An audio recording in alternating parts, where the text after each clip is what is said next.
Jumped into a gang at 9 years old. These Long Beach men now help others find healing. Miguel Lugo gave a tour last week of the trauma that kept him trapped for so long. He pointed at an apartment building off Cedar Avenue where crack used to be sold. He walked by Washington Middle School where a childhood assault helped solidify the trajectory of his life. On this day, a street vendor outside the school clutched his paring knives a little closer when a group of teenagers walked past him. Other neighborhood vendors had been robbed recently, and the man selling fruit by the quart now looked suspiciously at the group of youth, some with school supplies in hand, just crossing the street. If they tried anything, he'd defend himself, the man said. Standing nearby, Lugo interrupted, shaking his head. More violence wasn't the answer. We can solve all our differences with civil discourse, he said. Lugo, a 42-year-old Long Beach native who grew up in the Washington neighborhood, just north of downtown, didn't always see things this way. 33 years earlier, Lugo's life had been transformed by an act of violence at the same intersection where he stood. At 9 years old, Lugo was beaten outside Washington Middle School by a group of other kids. The jumping in marked Lugo's initiation into the Longos, one of the city's most notorious gangs. Lugo's childhood friend, who was just 5 years older and went through a similar initiation at the age of 9, oversaw the beating. Lugo says he wanted to run away from the blows back then, but a yearning to be accepted persuaded him to take the punches. Lugo believed that after the pain subsided, he would emerge surrounded by a brotherhood. It was never about a gang, Lugo said. It was about the friends I had. At the time, he thought joining the gang made him 100 new allies, but no one told him that it also made him 1,000 new enemies and set him on a path that Lugo feared would end with him dying in prison. Time to step up. During some of the darkest days in that prison, however, Lugo found a place of rebirth. A spiritual awakening left him with a newfound mission of healing, one he's trying to bring home to Long Beach through a group called Restore Inc., short for Restore, Identity, Narrative, and Kinship. Modeled on successful gang rehabilitation programs like Homeboy Industries in Los Angeles, Lugo and his partners want Restore Inc. to give gang members and former prisoners a chance to get jobs and therapy. Lugo says kids now growing up in the same neighborhood he did deserve a chance to escape trauma and thrive instead. For me, being out of prison for 6 years now, I feel like this is the time for Long Beach to step up to the next level of healing, because Long Beach needs to heal as a city, Lugo says. That's the reason why we got so many shootings and so much pain, because there's so much pain in the city. After his gang initiation, Lugo says his life was defined by that pain and violence. He watched people die in shootings, including his own brother. Through his youth, Lugo bounced in and out of juvenile hall, and eventually it all came spiraling down, he says. At 18, he was caught up in the wake of a shooting in downtown. As authorities tell it, one of Lugo's fellow Longos confronted a group of three men first. As authorities tell it, one of Lugo's fellow Longos confronted a group of three men. As authorities tell it, one of Lugo's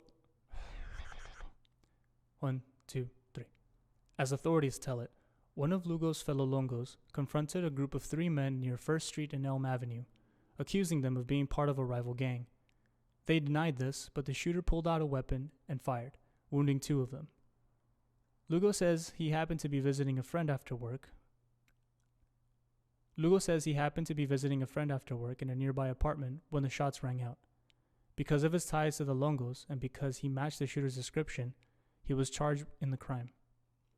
Lugo maintained his innocence but was convicted in 1998 and sentenced to 20 years to life in prison, despite the fact that one of the witnesses who originally identified him as a shooter later said it was someone else.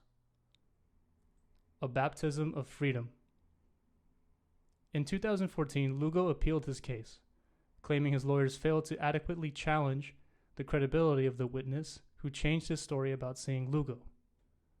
The court accepted his appeal, and 6 months later, Lugo walked out of Pelican Bay State Prison in Northern California. I was able to touch the ocean again. That's the first thing I did, Lugo says. I dove in the ocean and said, I have a new life. As part of that new life was a physical transformation. Lugo wanted to remove all of the gang-affiliated tattoos from his body. To do this, he went to Los Angeles-based Homeboy Industries, the world's largest gang rehabilitation and re-entry program. While there trying to get a tattoo removal appointment, Lugo saw a man he recognized working behind a desk. There was Jose Osuna, the teenager who'd overseen Lugo's initiation beating outside Washington Middle School. Lugo says he couldn't believe it. Osuna, once a hardcore gang member, was now a suit-wearing executive at Homeboy Industries. Lugo had to talk to him.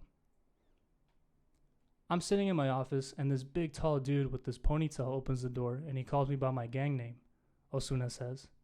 He was convinced there was about to be a reckoning with his past. When Osuna realized who just walked through his door, he assumed Lugo wanted to kill him for not writing him in prison. Instead, Lugo asked for a favor. I go, okay, he's not going to kill me. He's going to extort me, Osuna says. Instead, Lugo asked for help removing the gang tattoo scrawled across his chest, ink that he'd once been proud to wear.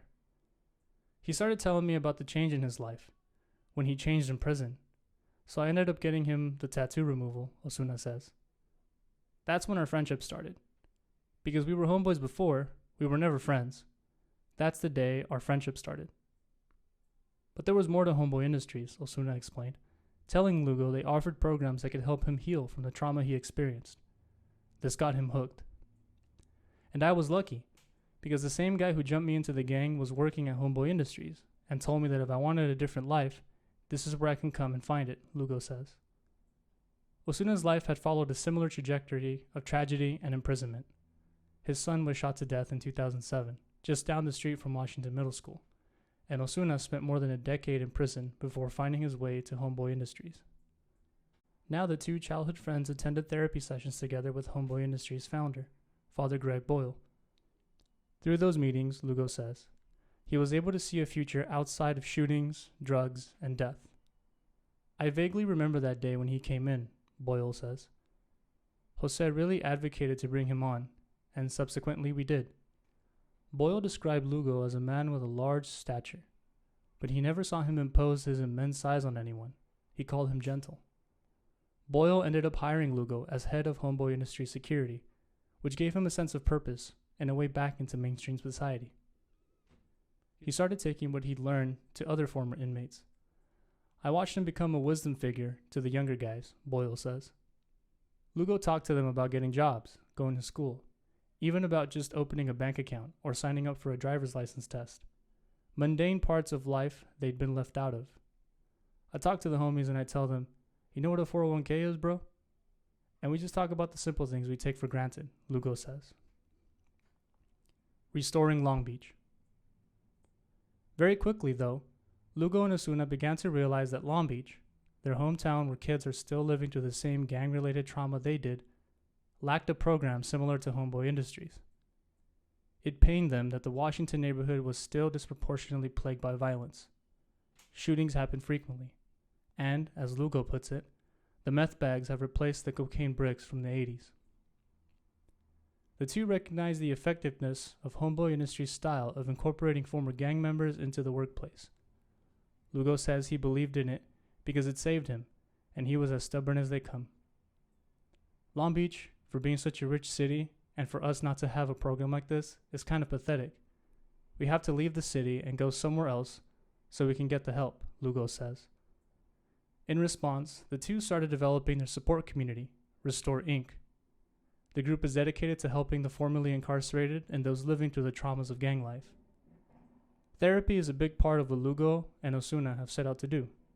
Through conversation and counseling, former gang members can wash away their pain and their assumed identity, Lugo says, because those who are hurt tend to hurt others in return. Restore Inc. is about healing, Lugo says.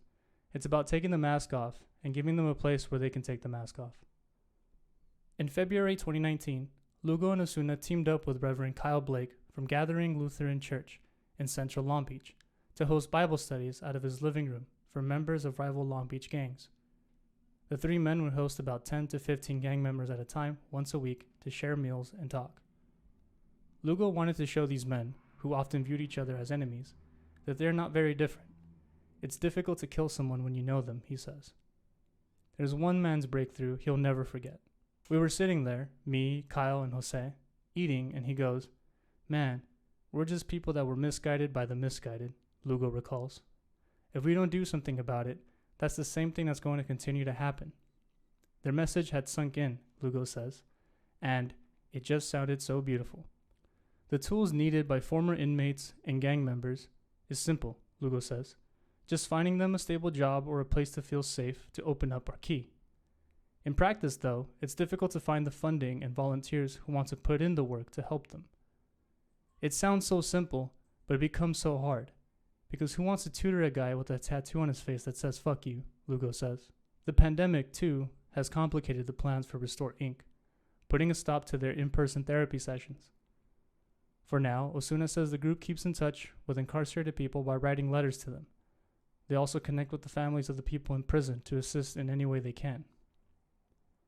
We find folks through street walks, word of mouth, and through other organizations that we work with and for, Osuna said in an email. Eventually, when the organization is beyond its infancy and they have the needed funding, Lugo hopes Restore Inc. can offer tattoo removal so members can strip away their physical markings of gang affiliation that Homeboy Industries helped him shed. These days, the only tattoos still on Lugo's body tell a story of his roots and his journey to find peace behind bars. In 2007, while serving time, Lugo was approached by a native spiritual leader who asked him if he wanted to attend a sweat lodge. Lugo is a member of the Yaqui tribe of the Turtle and Deer Nation, a native group with tribes located near San Diego and over the border in Mexico. He knew what sweat lodges were, but figured it would be hard to convince the warden to let him go. Somehow, Lugo was granted permission, and he regularly began attending sessions. Lugo says every trip to the sweat lodge was another step forward in the healing process that's culminated in bringing his mission home to Long Beach. At Washington Middle School last week, just after his conversation with the fruit vendor, Lugo lifted his shirt to show off his remaining tattoos. A Native American-inspired journey is inked across Lugo's entire back. On the bottom left, there's a man with a turtle shell, which represents Lugo's Turtle Nation heritage. At the top left, near his shoulder, an owl swoops down. It's Lugo's spirit animal that guided him through his journey to find inner peace that shapes how he sees himself today, as a guide for other inmates looking for a way out. Restore Inc. is about restoring people back to what God intended them to be. And God didn't intend for me to be a drug dealer or a corner gangster or any other stuff that happens out there, Lugo said.